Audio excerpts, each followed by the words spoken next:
네, 글로벌 외신센터입니다. 오늘도 세 가지 주요 이슈들 저와 함께 살펴볼 텐데요. 먼저 첫 번째 기사 내용입니다. 미국에서 3월 CPI 지수가 발표됐습니다. 예상치를 웃도는 기록을 보여줬는데요. 자세한 내용 기사 통해서 확인해 보겠습니다.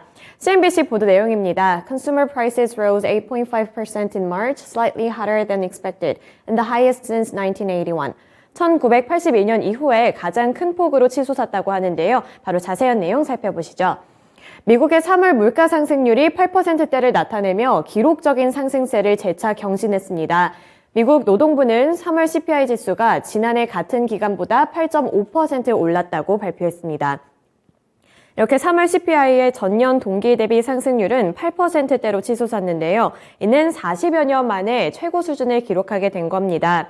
이 3월 CPI 상승률은 월스트리트 저널의 전문가들이 예상했던 전월 대비치보다 1.1% 상승하면서 웃도는 수준을 나타내줬는데요.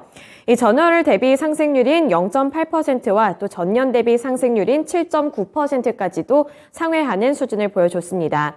변동성이 큰 음식과 에너지를 제외한 근원 소비자 물가지수도 기록적인 수준을 유지했는데요. 3월 물가 지표에서는 전쟁에 따른 에너지 가격의 폭등이 가장 컸습니다. 이 에너지 가격의 경우에는 전달보다 11% 가까이 폭등하게 되면서 전달보다 3배나 가까이 오르는 수준을 기록했는데요. 여기에 음식료 가격까지도 전월 대비 1% 오르면서 전년 대비로는 8.8% 오르는 기록적인 수준을 나타내줬습니다. 앞서 조 바이든 행정부는 3월 CPI가 전쟁 등으로 인해서 이례적인 급등세를 나타낼 것이라고 경고한 바 있었는데요. 젠 사키 백악관 대변인은 전일 지난 2월에 CPI가 급격하게 올랐지만 러시아의 부당한 침공으로 인한 석유나 가스 비용 급등의 대부분이 포함되지 않았다면서 3월의 CPI 헤드라인 인플레이션이 푸틴의 가격 인상으로 이례적으로 급등할 것이라고 주장했습니다. 이 3월의 시간당 평균 실질 임금 같은 경우에는 이 인플레이션과 조금 다른 모습을 보여줬는데요. 전월 대비 0.8% 하락하는 수준을 나타냈습니다.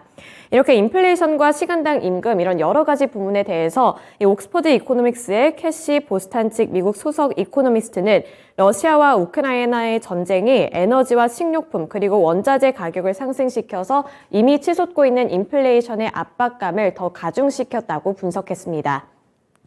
그렇다면 월가 전문가들은 이번 3월 CPI에 대해서 어떤 전망을 내놓고 있을까요? 이 월가 전문가들은 그래도 상대적으로 긍정적인 평가를 내놨는데요. 바로 기사 내용 통해서 살펴보겠습니다. 월가 전문가들은 미국의 3월 헤드라인 물가 상승률이 높은 수준을 기록했지만 근원 물가 상승률이 둔화한 점을 근거로 인플레이션이 고점에 다다랐을 수 있다고 진단했습니다. 이 마켓워치와 CNBC 등 여러 가지 외신 보도 내용에 따르면 3월 보고서에서의 빅 뉴스는 근원 물가 압력이 마침내 완화되고 있는 것처럼 보인다는 점이라고 밝혔습니다. 이 수치가 정점을 찍은 것이라고 예상한다 이런 분석이 많이 나왔고요. 또 헌터라는 이코노미스트도 이 4월의 에너지 가격 상승세가 일부 반전될 수 있다면서 에너지 인플레이션은 올해 남은 기간 동안은 크게 하락할 것이라고 전망했습니다. 이렇게 월가 전문가들은 이번에 인플레이션이 고점을 찍었지만 앞으로의 전망은 이미 피크가 찍었기 때문에 내려갈 것이라고 분석을 하고 있고요. 앞으로의 전망은 나름 긍정적으로 평가했습니다. 네, 이어서 두 번째 기사 살펴보겠습니다. 이 3월에 CPI가 발표됨에 따라서 연준 쪽에서도 다시 한번 인플레이션과 연축의 긴축 행보에 대한 언급을 내놨는데요. 바로 기사 내용 살펴보겠습니다. 로이터 통신 보도 내용입니다. Fed's Brainard rate hikes balance sheet trim to bring down inflation. 이번에 연준 이사인 브레이너드 연준 이사가 발언을 내놨습니다. 바로 기사 통해서 체크해 보시죠. 레니얼 브레이너드 연준 부의장 지명자 겸 연준 이사가 인플레이션을 낮추는 것이 연준의 주요 책무라고 밝혔습니다. 브레이너드 이사는 인플레이션이 너무 높다면서 인플레이션을 낮추는 것이 우리의 가장 중요한 일이 될 것이라고 인터뷰를 통해 밝혔는데요. 이 브레이너드 이사는 3월의 인플레이션의 많은 부분이 러시아의 우크라이나 침공에 따른 원자재 가격의 급등이 반영된 것이라면서 음식료와 휘발유 가격의 가파른 상승은 소득 대비 식품의 지출이 큰 저소득 가게에 큰 고통을 줄 것이라고 말하기도 했습니다. 또 브레이너드 이사는 3월 물가 지수에서 핵심 서비스 가격과 항공료에서 상승 압력이 나타났지만 임대료 쪽에서 일부 하락세가 나타났다는 점에 주목했는데요. 브레이너드는 한 달간의 지표에서 많은 신호를 얻지는 않겠지만 앞으로 몇 달간은 인플레이션 완화를 가져온 이러한 패턴과 또 엄청난 가격 상승을 보인 항목이 조금씩 줄어드는 것이 지속될지 이 부분에 주목할 것이라고 발언했습니다. 또 브레이너드는 음식료와 에너지 가격을 제외한 근원 CPI 상승률이 전월 대비 0.3% 오르면서 전달에 0.5% 상승해서 둔화했다는 점에도 주목을 했는데요. 이러한 둔화세는 매우 환영할 만하다 이렇게 평가를 하기도 했습니다. 이 브레이너드 연준 이사까지도 3월 CPI를 보고 그렇게 부정적으로 평가하지 않았다는 점에 주목할 만했는데요. 그렇다면 이번에 연준 정책에 대해서도 힌트를 언급했을지 이러한 부분에 대해서도 좀 궁금하실 텐데요. 이 브레이너드 연준 이사는 미국 경제에 대해서 자신감을 상당히 드러냈습니다. 바로 연준 이사의 발언 살펴보겠습니다. 브레이너드 이사는 연준이 5월 회의에서 대차 대조표 축소 계획을 공식화하고 6월에 이 과정을 시작할 수 있다고 말했습니다. 한편 연준이 금리를 계속 인상은 하겠지만 50bp 인상 필요성에 대해서는 언급하지 않았는데요. 지금 연준 이사들 그리고 여러 전문가들이 금리 인상에 집중을 하면서 50bp로 진행이 될 가능성이 크다 이렇게 발언을 한 가운데 금리 인상보다는 대차 대조표 축소에 조금 더 집중하는 모습이었습니다. 브레이너드 이사는 지난주 연준이 이전보다 더 빠른 속도로 더 큰 폭으로 대차 대조표를 축소할 수 있다며 이르면 5월 회의에서 이것이 이뤄질 수 있다고 언급했는데요. 이렇게 강조한 만큼 5월 그리고 6월 달에 어느 정도 수준으로 대차 대조표 축소가 이루어지는지 이러한 부분에 집중을 하시면 좋을 것 같습니다. 네, 이어서 세 번째 기사 내용 살펴보겠습니다. 오랜만에 러시아와 우크라이나 관련한 소식을 좀 업데이트 해드리려고 하는데요. CNBC 보도 내용입니다. Putin warns Russia cannot be isolated from the West. US and UK investigate reports of chemical weapons attack. 이번에 바로 기사 내용 통해서 볼 텐데요. 좀 여러 가지 이슈가 새롭게 떠올랐습니다. 러시아군과 연계된 해킹 그룹이 우크라이나 전력시설을 겨냥하고 있다고 CNN이 현지 시간 12일 보도했습니다.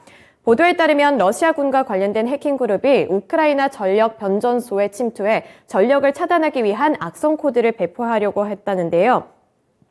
이 우크라이나 정보보호국은 러시아의 사이버 공격이 좌절된 것으로 보이며 해커들이 악의적인 의도를 수행하는 것을 막았다고 밝혔습니다. 네, 이렇게 봤을 때 이 러시아 쪽에서 사이버 공격을 하려고 했다는 것을 알 수 있었는데요. 우크라이나 정보보호국의 빅토르 조라 부국장은 이들의 해킹 시도가 전력시설의 전력 공급에는 영향을 미치지 않았다고 밝혔습니다.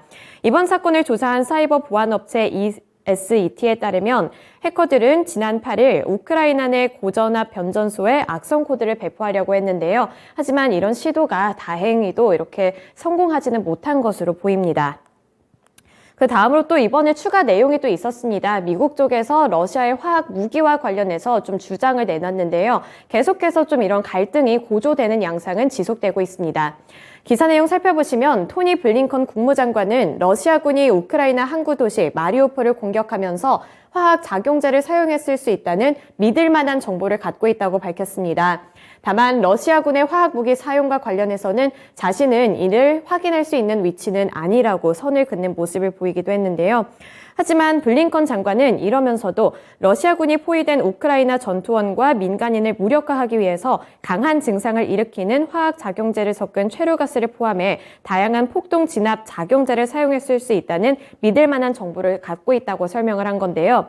다만 러시아군이 사용했을 수 있는 화학작용제가 화학전에 사용되는 그 정도 수기의 무기인지 아니면 단순히 시위 진압용 수준인지에 대해서는 구체적으로 언급하지는 않았습니다. 이러한 정보를 우크라이나와 공유를 했다면서 실제로 어떤 일이 일어나는지 파악하기 위해 파트너들과 직접 대화하고 있다고 했는데요. 러시아와 우크라이나 간의 이런 긴장감이 고조가 되고 있고 갈등이 조금씩 깊어지는 가운데 화학 무기 사용에 대해서도 파악하고 있는 것으로 보입니다. 네, 이렇게 외신 세 가지 주요 이슈들 저와 함께 살펴봤는데요. 지금까지 글로벌 외신센터였습니다.